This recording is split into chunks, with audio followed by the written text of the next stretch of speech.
পাকিস্তানের জিহাদিদের হয়ে যুদ্ধে গিয়ে জানে শেষ হয়েছে বাংলাদেশি যুবক।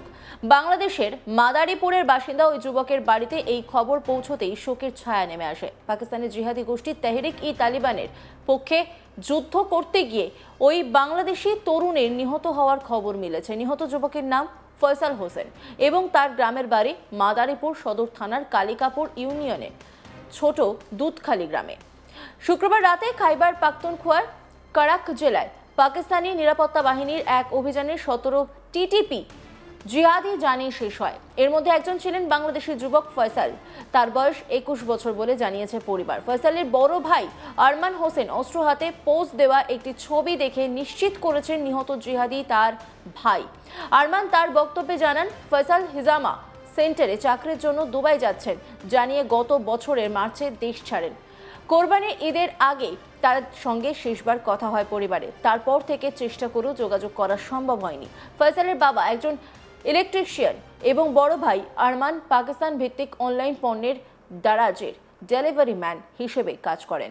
পাকিস্তান ভিত্তিক সাংবাদিক জাওয়াদ ইউসুফজাই টিটিপি জিহাদিদের জানে শেষ হওয়ার ঘটনাস্থলে কয়েকটি ছবি পোস্ট করে লেখেন, পাকিস্তানের কারাক অঞ্চলে নিহতদের মধ্যে একজনের দেহ থেকে বাংলাদেশি আইডি কার্ড, টাকা এবং অন্যান্য নথি উদ্ধার করেছে নিরাপত্তা বাহিনীর সদস্যরা।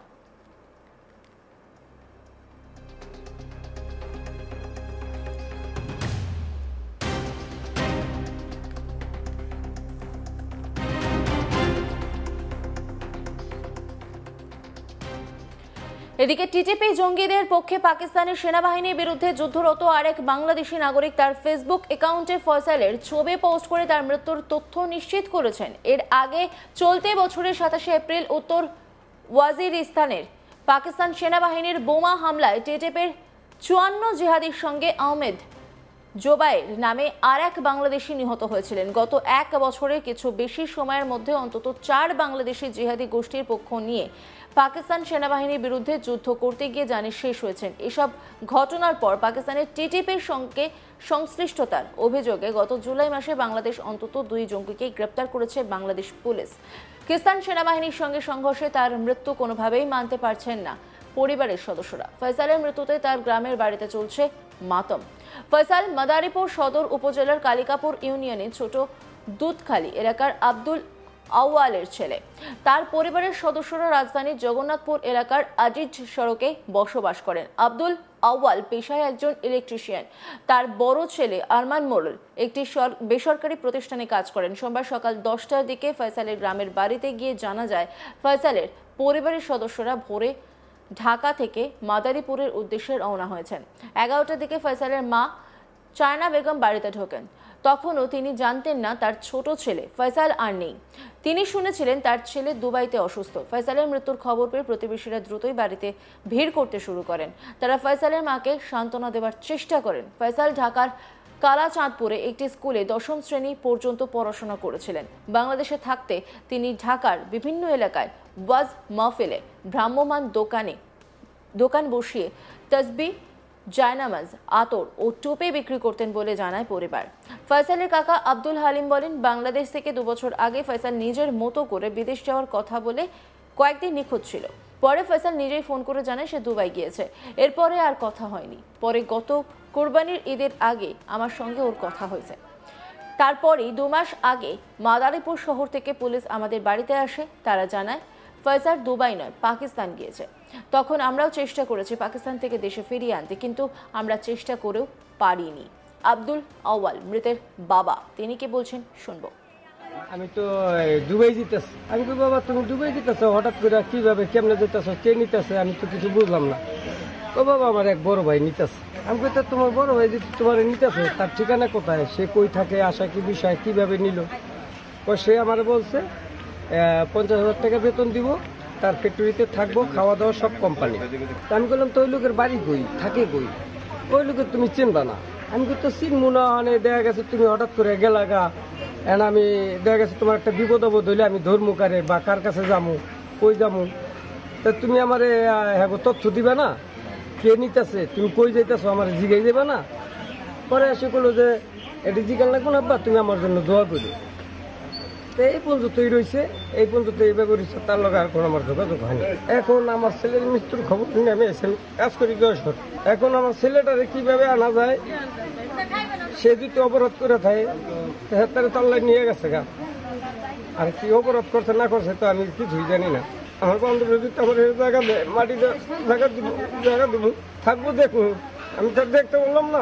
এই আমার আবেদন, আমি আর কি কম বাঁধান, আমার তো কিছু করার নাই। এক স্থানীয় বাসিন্দা, তিনি কি বলছেন শুনবো। ঢাকা থাকতে বিদায় সে এই গ্রামের বাড়িতে আসা খুবই করত, কিন্তু তার যে ছেলে ফয়সাল এলাকার সাথে কোনো সম্পর্ক ছিল না। সে কোনো এলাকার লোক সে চেনে না, আমিও চিনি না, কিন্তু পরস্পর শুনতে পেলাম যে এই আউয়াল মোড়লের ছিলেন। সুতরাং সে গত কীভাবে যে এই পাকিস্তান গেছে বা কোথায় গেছে আমাদের বন্ধু আমরা জানি না, কিন্তু গত শুক্রবারের নিউজের মাধ্যমে আমরা জানতে পারলাম যে ছেলেটা মারা গেছে। হ্যাঁ, যেহেতু তার পিতা আউয়াল মোড়ল মোটামুটি ভালো লোক, আমরা জানি কোনো দলের সাথে সম্পৃক্ত ছিল না। নিহত ফয়সালের দাদা সুক্কুর মোড়ল বলেন, আমার 2 মেয়ে 6 ছেলে, 9 জন নাতি আমার। ফয়সাল সব নাতিপতির মধ্যে সেরা ছিল, এক ওয়াক্ত নামাজও বাদ দিত না। নাতিটা খুব ভালো ছিল, এ পথে গিয়ে মারা গেছে, সেটা কল্পনাও করতে পারছি না। কারা আমার নাতিকে পাকিস্তান নিয়ে খারাপ পথে নিল, তাদের যেন বিচার হয়। এ বিষয়ে মাদারীপুরের অতিরিক্ত পুলিশ সুপার কি বলছেন শুনবো। জাহাঙ্গীর আলম, শুনুন। এখানে জঙ্গি হামলার জন্য উদ্দেশ্য দিয়েছিল এবং সেখানে সশস্ত্র বাহিনীর সাথে যুদ্ধ করে শহীদ হয়েছে, মারা গেছে।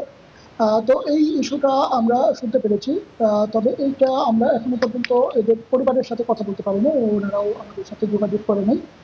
তো যদি পরিবার আইনি সহায়তা চায় তাহলে আমাদের আইনগত প্রক্রিয়ায় যদি দেশে ফেরতানোর কোনো ব্যবস্থা থাকে তাহলে আমরা কথা বলে ওদের কোনো কর্তৃপক্ষের সাথে।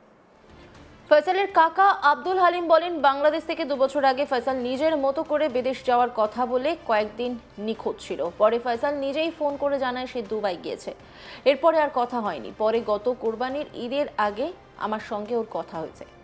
তারপরে 2 মাস আগে মাদারীপুর শহর থেকে পুলিশ আমাদের বাড়িতে আসে। তারা জানায় ফয়সাল দুবাই নয়, পাকিস্তান গিয়েছে। তখন আমরাও চেষ্টা করেছি পাকিস্তান থেকে দেশে ফিরিয়ে আনতে, কিন্তু আমরাও চেষ্টা করে তাকে ফিরিয়ে আনতে পারেনি।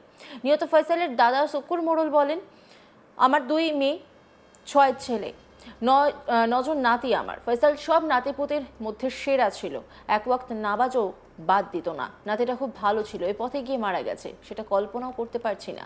কারা আমার নাতিকে পাকিস্তান নিয়ে খারাপ পথে নিল, তাদের যেন বিচার হয়। এই বিষয়ে মাদারীপুরের পুলিশ সুপার তিনি বলছেন, গোটা বিষয়টা দেখা হচ্ছে। অন্যান্য খবরের আপডেটের জন্য অবশ্যই নজর রাখুন আজ তাক বাংলার ইউটিউব স্ট্রিমিংয়ে। লাইক, কমেন্ট, শেয়ার এবং সাবস্ক্রাইব করতে ভুলবেন না।